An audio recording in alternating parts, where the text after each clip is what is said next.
And hello guys, and welcome back to my YouTube channel mga kapatid. Welcome back sa One Talk PH, and welcome mga kababayan sa una nating buena mano para sa unang araw ng buwan ng Abril. And masasabi ko mga kapatid, April Fool's Month na po tayo. Pero bago ang lahat mga kababayan, huwag kalimutang mag-subscribe kung bago ka lang, and pakilike na rin po ng ating video.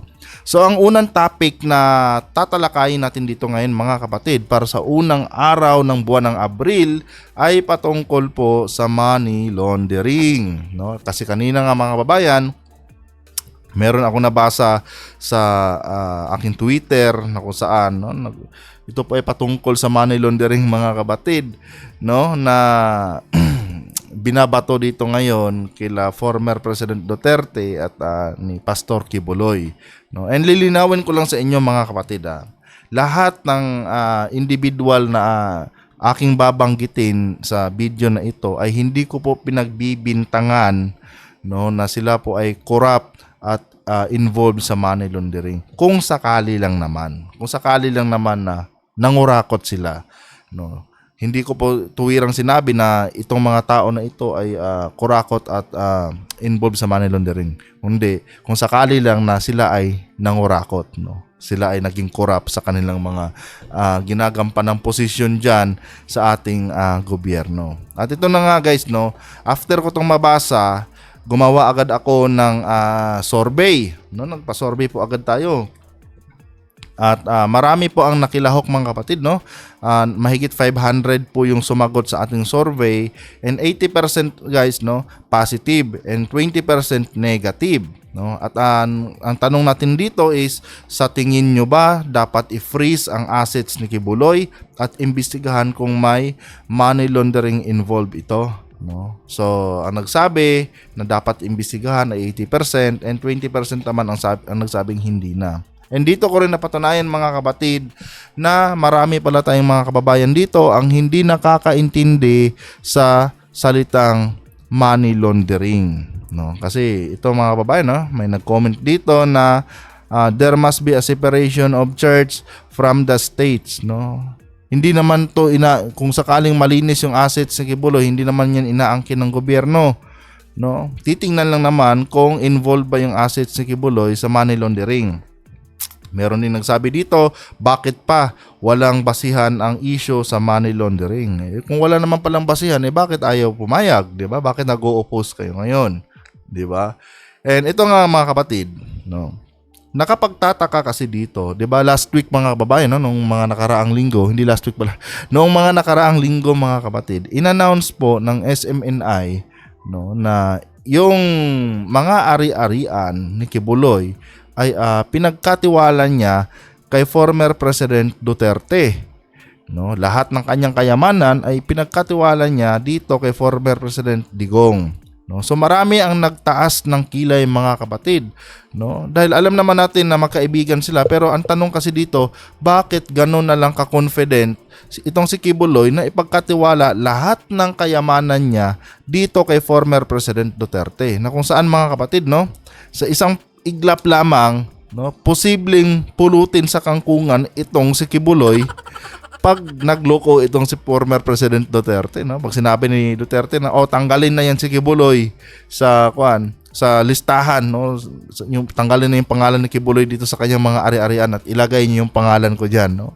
Madali kasing i-twist yan ni former President Duterte mga kapatid kung sakali, no, dahil siya po ay isang abogado, no. Pero yun na nga, ang nakapagtataka dito, no, na kung saan marami din nagtaas ng kilay, bakit ganun-ganun na lang pinagkatiwala ni Quiboloy lahat ng kanyang kayamanan? At ang pinag-uusapan natin dito mga kapatid, bilyon-bilyon po na kayamanan ni Quiboloy, no, na kung saan pinagkatiwala niya, ginawa niyang administrator itong si former President Duterte, no. At marami din ang nagsasabi, no, na lumabas yung haka-haka na baka naman hindi lang lahat yan kay Quiboloy, baka naman merong pera dyan, no, yung mga Duterte, di ba? At kung matatandaan nyo guys, kung matatandaan nyo po, itong si mga anak kasi ni former President Duterte mga kapatid, ay meron po itong mga questionableng mga hindi pa nila pinapaliwanag,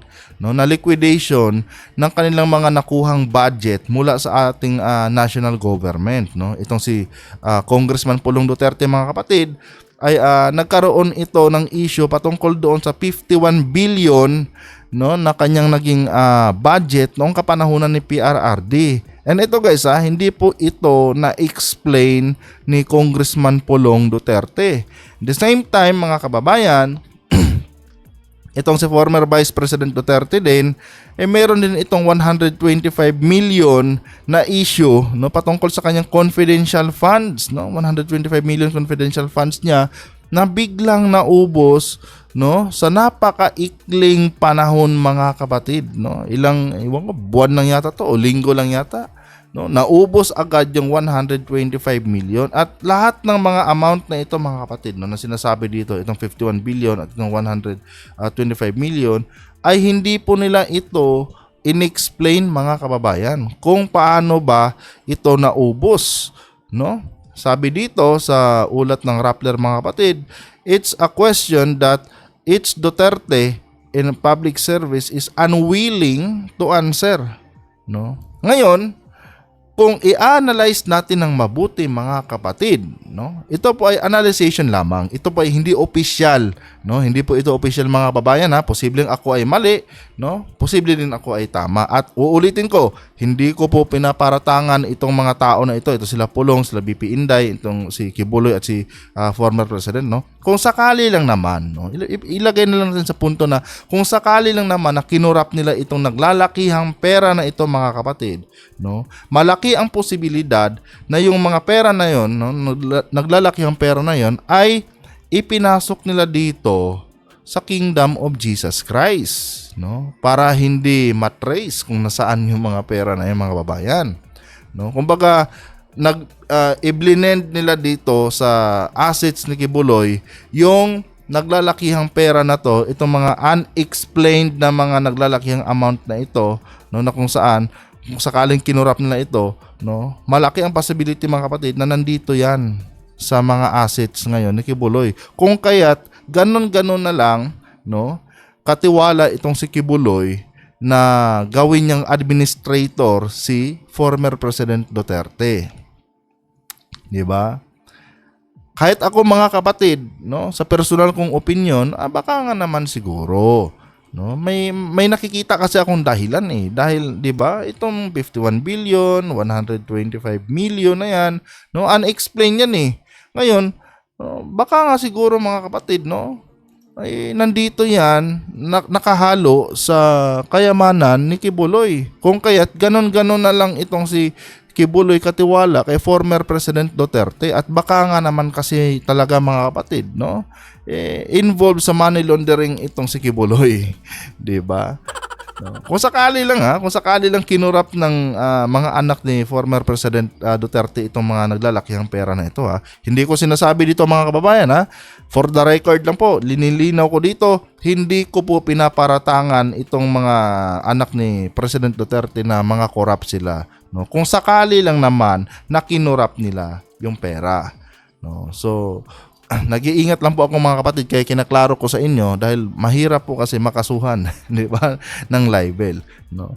So kaya naman, mga kababayan, no, sabi dito, we can't blame the public for thinking there is a money laundering, no, dahil 'di ba merong mga unexplained na mga napakalaking mga budget itong mga anak ni former President Duterte, mga kapatid, no, na kung saan malaki ang possibility talaga na baka nga naman hinalo nila dito sa pera ni Kibuloy.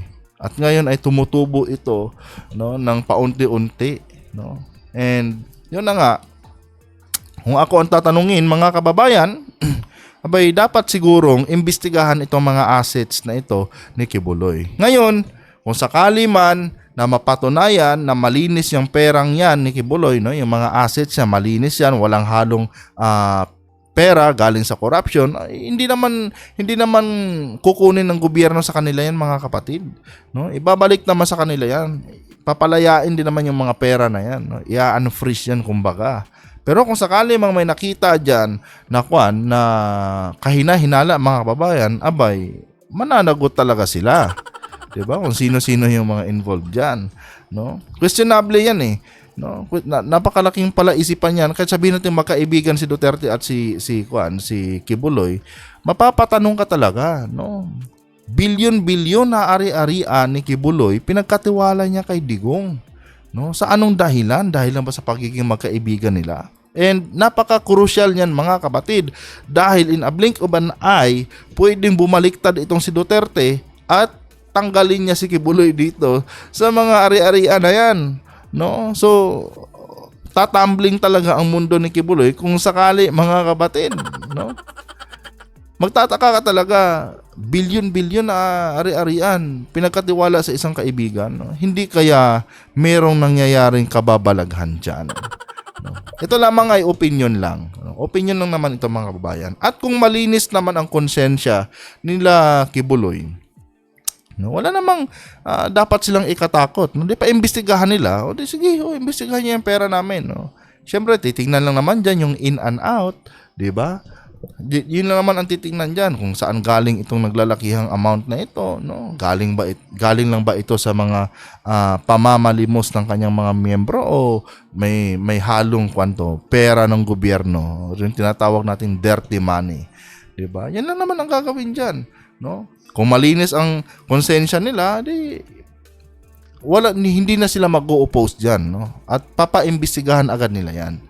No, papayag po sila. Pero pag tumanggi sila mga kapatid, isa lang ibig sabihin nun, no? May tinatago sila na kababalaghan diyan, no? Kaya itong mga nagsasabi dito na wala daw, there must be a separation of church from the state, no? Wala naman, hindi naman pinapakialaman yung simbahan nila eh. No? Gusto lang tingnan. No? Gusto lang naman tingnan ng ating gobyerno kung malinis ba talaga yung pera na. Hindi pa pakialaman ng gobyerno yan kung sakaling mapatunayan na wala silang involvement sa kahit anong corruption, no? Hindi naman papakialaman ng gobyerno yan. Hindi naman kukunin ng gobyerno yan dahil 'di ba, may separation of church and the state nga, 'di ba? Na batas. No? Ewan ko ba kung batas ba yung sinasabing yan. Basta meron yan eh, separation of church and the state, no? Kung malinis naman na galing lang talaga sa simbahan yan, no? Sa simbahan na talaga galing yung bilyon-bilyon na yan, eh, hindi yan papakialaman ng ating gobyerno mga babayan. Pero pag nakitaan yan na may pera dyan galing sa corruption, abay, that's the time mga kapatid na baka nga ifo-forfeit yan ng ating gobyerno. At yan na rin ang panahon mga kababayan na talagang itong si Kibuloy talaga maghihimas rehas yan. Dahil kung sakaling mawala sa kanya lahat yung naglalakihang pera na yan mga kapatid, no? Yung kanyang assets, eh, wala na siyang pambayad kay Topacio. Di ba? Tama ba? Topacio ba yung abogado niya? No? Ganun lang kasimple yan mga kababayan. And yun na nga, no?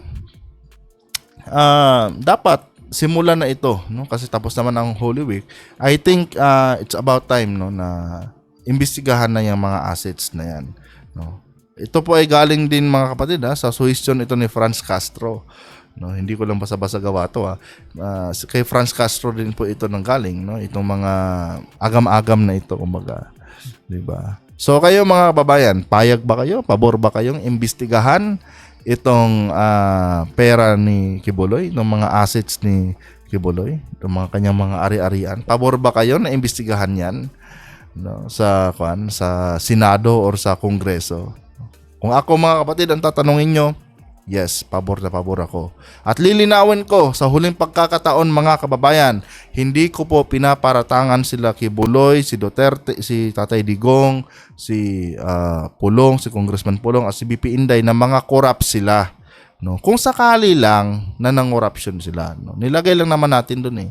Dahil syempre, bilang isang Pilipino mga kapatid, napapatanong din ako, sana nga ba't ng 51 billion na ito? Bakit ito hindi ito na-explain ni BP Inday ng maayos, di ba?